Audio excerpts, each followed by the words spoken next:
Hello, everyone, and welcome. I'm giving everyone a few seconds to enter the webinar from the waiting room. This is Sabrina Paganoni, and I'm here tonight with Dr. Merit Cudkowicz, our guest speaker, Gale Kittle, and our patient navigator, Catherine Small. Thank you for joining us. If we can go to the next slide, we're going to start with our guest speaker, and it's really a pleasure to have Gale here with us tonight. She's the director of the Outcome Measurements Training Center at the Barrow Neurological Institute from Phoenix, Arizona. And she has extensive experience with one of the most critical parts of every trial, not just this trial, which is the measurement of outcomes. So with that, I'll turn it over to Gale to explain what she does for our trial and many, many other trials. Gale? Thank you so much. And I'm so happy to be here today and talk to you all about our Outcome Center and what we do. So we'll go ahead to the next slide. We are located in Phoenix, Arizona, and we're located at Barrow Neurological Institute. And we are a small clinical research organization, or a CRO, and our program has both outcomes, training, and certification services, as well as clinical monitoring team. And we do specialize in neurological disorders. The clinical monitoring team is also involved in the HEALEY study as well. So we'll go to the next slide. I think I think I might have missed a slide, but this slide just shows you all of the different organizations that we have worked with in providing training and certification services to. In case it got overlooked, I do have a slide about, might be the next slide, which would be the NEALS. We work with the NEALS organization as well as with the HEALEY study and providing all of their training and certification on outcomes. We're going to talk more about that in a minute.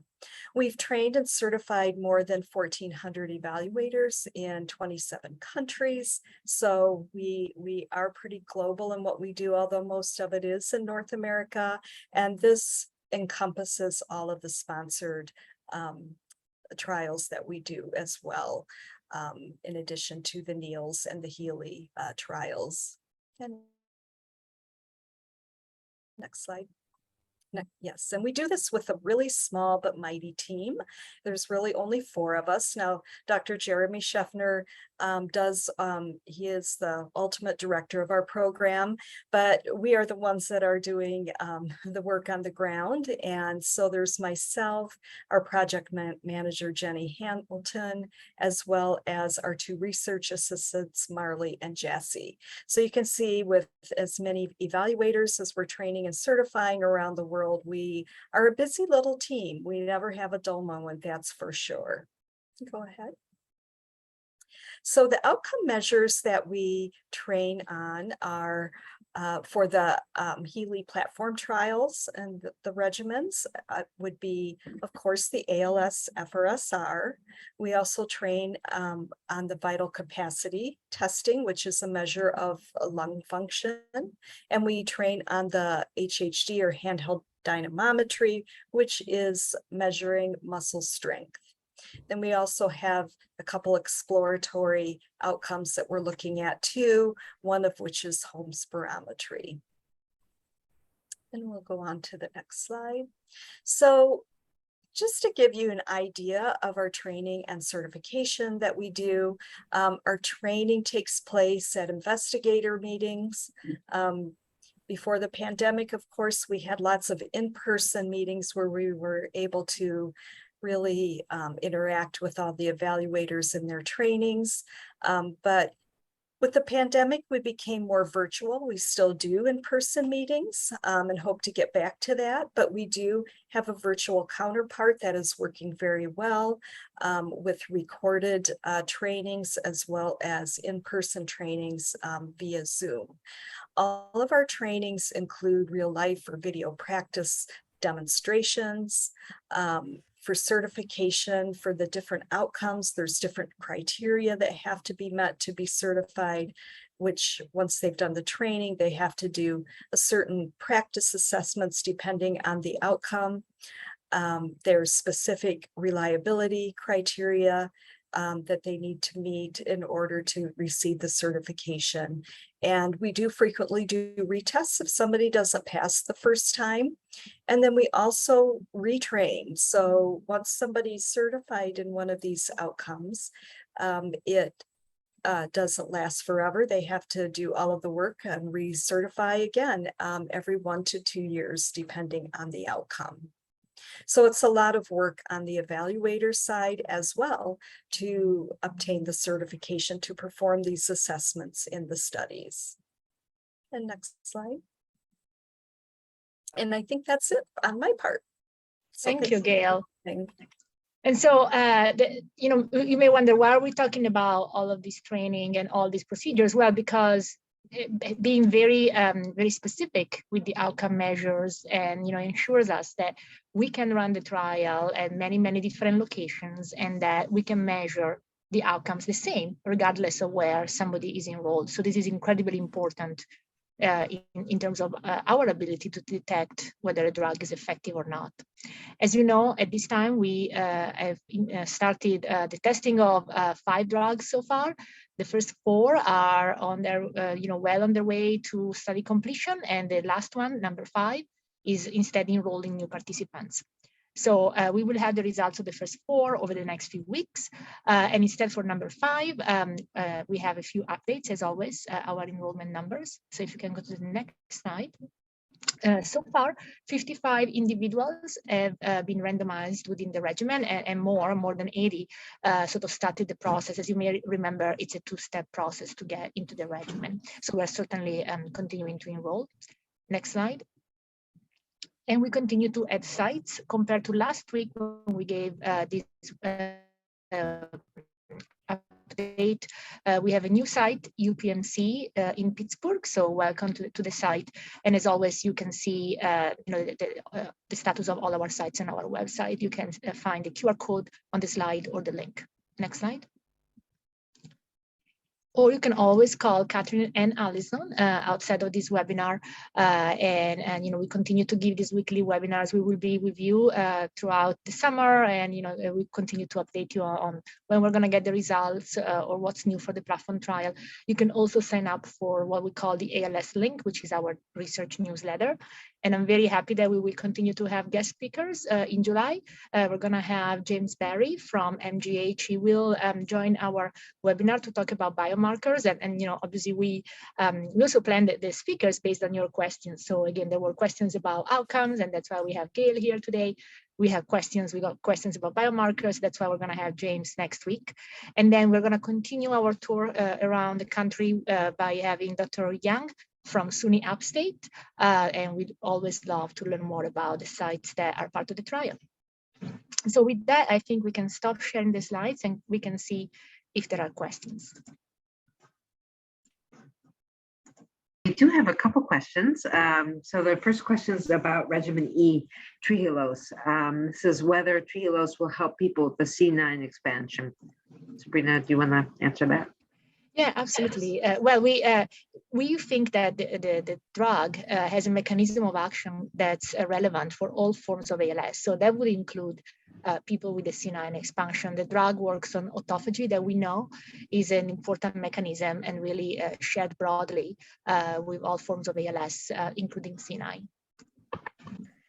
There's 2 more regimen E or trehalose questions. One is during the open label extension part, if the participant's spouse is an RN and knows how to do IV infusions, could they give the IV infusions? That's a great question. And actually, I'll be honest with you, I don't know that they can actually do it themselves, because we have a series of certifications and training processes that we have to follow in the context of a trial. So I don't think they can independently do it, unless I'm mistaken, but I don't think. No, unfortunately, it's a good idea. Unfortunately, because it's an experimental drug, it has to be given by people licensed to be part of the study. The other question is for Regimen E, whether between the double blind, the 6 months, and enrolling in the open label, if someone wants to go on vacation, can they take a couple weeks in that period? So in general, there are, people can take vacation and have some time away. I would say that, we would need to discuss for how long though, because obviously, being away for too long or skipping too many, allowing too much time to go by would affect the results. And really, we need to make sure that we can also test, that's the goal of the trial, to be able to tell if the drug works or not. So there is a little bit of flexibility, but not too much of a holiday. Yeah. Yeah, I think that there's more flexibility in open label extension, which is I think what you were asking about. There's a question also about Regimen E. Please confirm that the participants can have an infusion while traveling. Yes, that's actually a great feature of having contracts with sort of a nationwide vendor. So people can receive, for example, 1 week the infusion at their home, but then if they're traveling, if they're on vacation in a different state, as long as we have advance notice and we can, connect with the company, that they can receive an infusion when they are out of state. Let's say they go on vacation to another state, they can have the infusion over there. Yeah. A question about sites in the New York, New Jersey, Connecticut, tri-state region. Are there additional sites being looked at as new locations for HEALEY? I mean, not just for Regimen E, but in general. Yeah, that's a good question. So I know that we received applications from sites kind of in the neighboring areas, and I believe that some were added. I would have to look exactly at the map. But good. Yeah, we added point, several because of having just one for such an enormous city. We heard that feedback. So, like, for example, we've added Yale and a place in New Jersey, but they're not quite activated for Regimen E yet. But maybe next week, Catherine, can you bring up back maybe the list of the sites we added in the New York area? That'd be great. A few more questions. Okay. Given the Canadian approval of Amylyx drug, do you think the FDA will make their decision before end of September? Well, I don't know. I would say that I don't think it's likely, but obviously everything is possible. I really don't know for sure. As you have seen from the press release, new evidence was submitted, so I think it's important that they take the time to review it. And again, I don't know. I don't know in detail the timelines for that. It could be possible or not, but for sure by September. Yeah, good question. Someone wants to know if they have C9 or 72, but no diagnosis of ALS, can they be part of the HEALEY trial? So for this trial, while enrolling people who have a diagnosis of ALS, now I would mention that there are a lot of efforts in terms of identifying and providing access to experimental drugs in people who carry the mutation but don't have ALS yet. That would be a separate program. And I don't know if there's anyone up and running in C9. I know that for the SOD1 mutation, there is one trial, the Atlas study run by Biogen that enrolls carriers of the disease, but they have not kind of manifested the disease yet. And I don't know about C9. I know there's interest, but I don't know that any program is up and running for that. No, not yet. Yeah. So there's a question, and maybe Sabrina, you answer it first, but then I want to add a question for Gale to this. Is it usually faster or easier to activate a site at an academic teaching hospital or a small local site? That's a great question. Actually, I would say that it really depends on the site. Because obviously some academic large hospitals are already very experienced with ALS trials and perhaps they've had their certifications in the past. So one would think that's faster, and that can happen actually. Many academic sites are really exceptional and very fast. That said, there are also smaller local sites where maybe we had to go in and do the training from scratch, so to speak, but they're very motivated, leaner organizations, and so they've been able to get up and running quite fast. Yes, I would agree with that. yeah, the smaller sites sometimes might take a little bit longer to get up and running because a lot of it is new with them, but we really work closely with them on the outcome side to get them up and trained and really familiar with all of the assessments. And there's really a lot of work that goes into it. So we kind of handhold them through the process. So I do really enjoy working with the smaller sites, the newer sites. There's a question about how soon we might see a new regimen in the platform trial. I can answer that one. Yeah. I think we're hoping we're negotiating or working closely with a company now that we're hoping maybe end of the year, and another one early 2023. But there's many companies we're talking to who are in different phases. There's a question, since the FDA requested Amylyx submit for approval based on the initial data, why would they want to see additional data?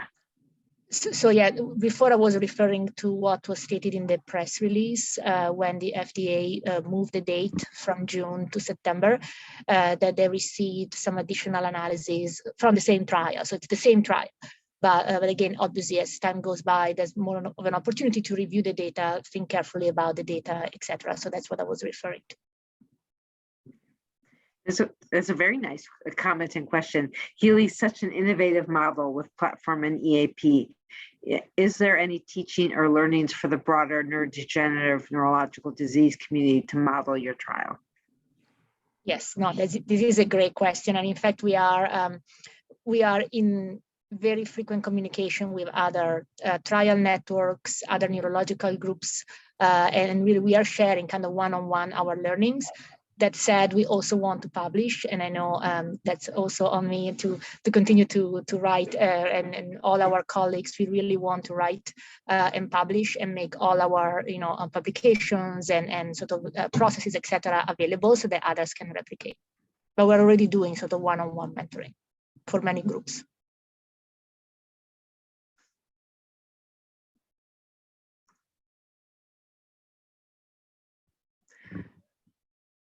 So Gale, there's a question for you about whether you think there'll be other outcome measures coming for ALS trials or other things you were thinking about training people in.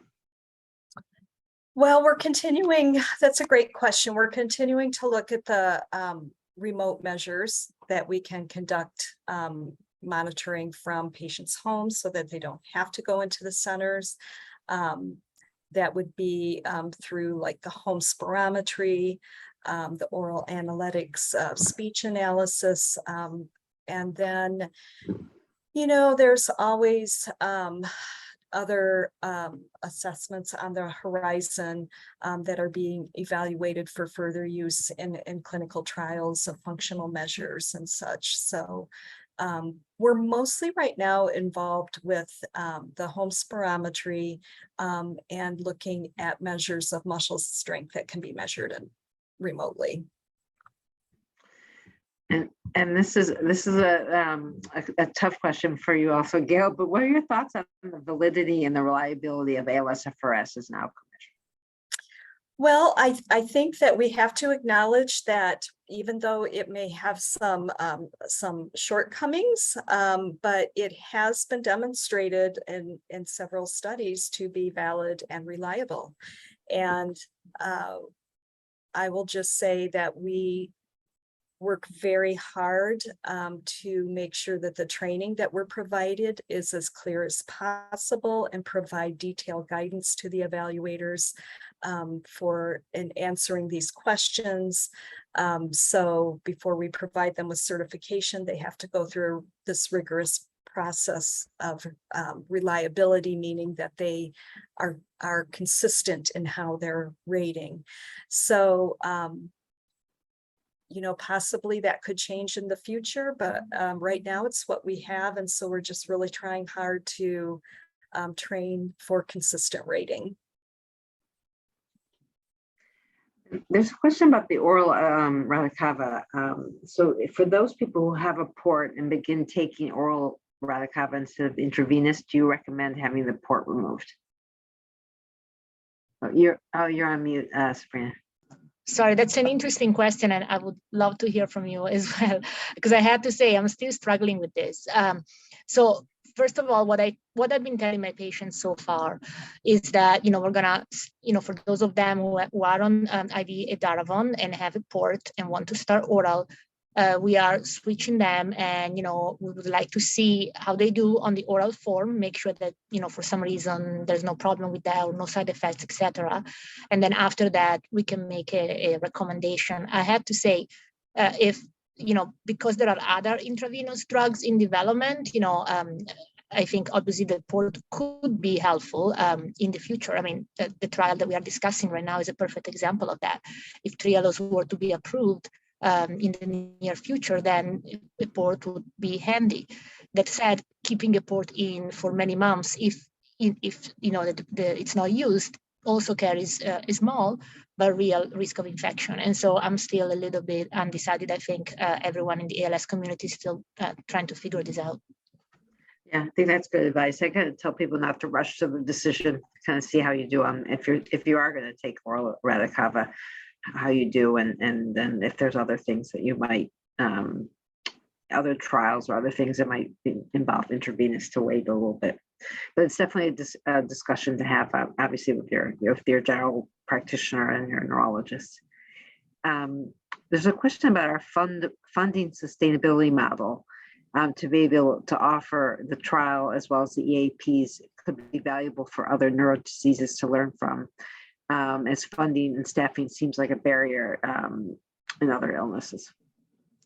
Yeah, great comment. And we want to write an operational paper. In fact, hopefully that will be one of our next ones to talk about how to set up the infrastructure, how to sustain it and fund it. Yeah. There's another oral Radicava question, whether we have any information about whether commercial insurance carriers are covering it. I believe so. I mean, just like the intravenous, but we're still experimenting. We're still learning about it, right? We are sending the prescriptions, and we'll see what happens. There's a question, are you able to work directly with the drug companies to ask them to offer EAPs, or do you have to work or ask the contract research organization instead? We ask directly, yeah. So we are able to ask directly, and in fact, with all the companies that we are in contact with, we bring up the topic and encourage EAPs.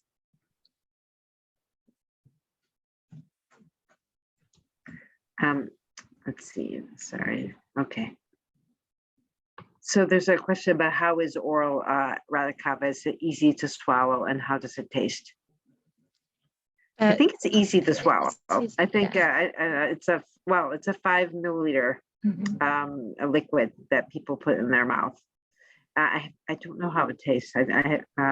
We have now, I'll just say that I think we have one person who's now obtained it. So it has not been easy to obtain it for people, unfortunately, because of insurance. It's especially pharmacy, it's expensive, and it requires prior authorization and approval. So